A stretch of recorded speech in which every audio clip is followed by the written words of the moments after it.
First of all, the resurrection is a shattering historical event. Now, as a young man, as a young Christian, I had come up through mainline churches.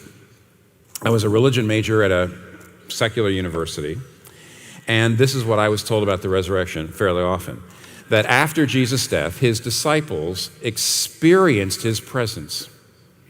They felt very powerfully that he was still with them somehow. And Peter, for example, experienced forgiveness, that Jesus had really forgiven him for his failures and for his denials. And as time went on, the followers of these disciples, as the disciples died out, the followers of the disciples began to find ways of expressing these higher truths, these spiritual experiences, and they began to express them through stories that symbolically represented these higher truths in concrete form.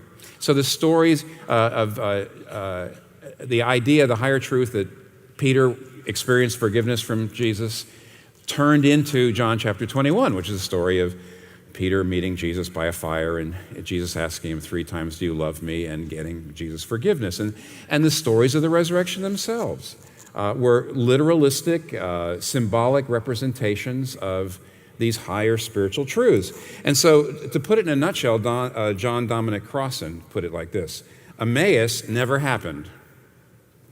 Emmaus always happens. And see, that's that view. Emmaus never happened. It didn't really happen. These are legends.